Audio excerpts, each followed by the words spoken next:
One foreign happened to me 1 year ago. Music. Our final exams were coming up, and I still needed to do a lot more preparation. Usually our school's library would close by 5, but because of the exams, the school decided that the library would be kept open until midnight so that if kids wanted, they could stay to study and prepare for the exams. My house wasn't far away from the school, so instead of studying at home, I preferred studying in the quiet, calm library and mostly prepared for the exams their thought day. I left my house at 6 o'clock and soon reached the library to prepare for the exams. I was so absorbed in studying, I didn't realize that it was now 10 o'clock. I had never stayed in the library for that long. Usually I would be on my way home at around 8, even at 8 o'clock. There would be at least some students in the library, but at 10, there was absolute silence. I only had about 10 to 15 minutes of work left, so I decided I'll just finish this quickly and then return home. I was completely lost in my work too when I heard someone limping foreign books and ran out of the library.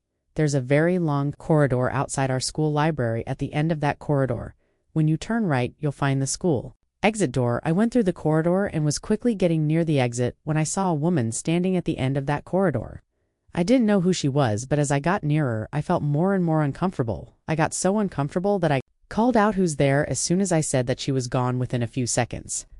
3. The first sight, a breath of relief, and continued out the front door due to exhaustion and hunger. I couldn't even walk properly, but I noticed that the street was strangely, completely empty, which was extremely odd because this street is normally very busy. Even at night, you can see people walking on the street due to panic and fear. I kept looking at the ground while walking. I was nearly home when suddenly I saw a shadow on the ground stretching out to me even though there was no one around me. When I lifted my head, I saw a woman walking in front of me. I found her very strange. She looked as if she was disabled and that she was having trouble walking, and she was walking so slowly that I caught up to her in no time. Now, I was so close to her that I could see her clearly. She was wearing tattered, dirty clothes and her hands and feet were twisted. Also, her hair looked very messy. I found it so strange that I stopped in my tracks. My gut was telling me over and over not to go any closer to this woman. I didn't even have the courage to overtake her 5 and walk on foreign. I was frozen. I couldn't utter a word due to shock. My brain went numb. I didn't know how to answer her strange question. Fear. I pointed far, far away to the woman over there, just wanted her to go away. She limped to where I had pointed to her, and she walked so far away that I couldn't see her anymore. I was terrified of the thought that she might appear in front of me again, so I ran as fast as I could at that point.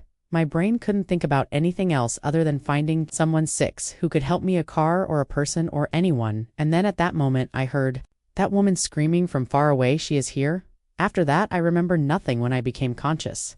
I found out that my neighbor found me passed out on the ground and he brought me home. I found this out from him that in 1998, there was a 32-year-old woman named Agatha. She had a 10-year-old daughter who also went to Eden Hill School. One day, while playing with her friends, she had an accident and died. Agatha couldn't bear the thought of 7 losing her child. After that, Agatha's ghost was seen roaming around in Eden Hill School and the surrounding area looking for her lost child. She's still wondering, hoping to be reunited with her daughter once again. Hi everyone, I hope you enjoyed the story. Don't forget to comment and subscribe to my channel if you haven't already. I'll see you again with another creepy story. Until then, bye foreign.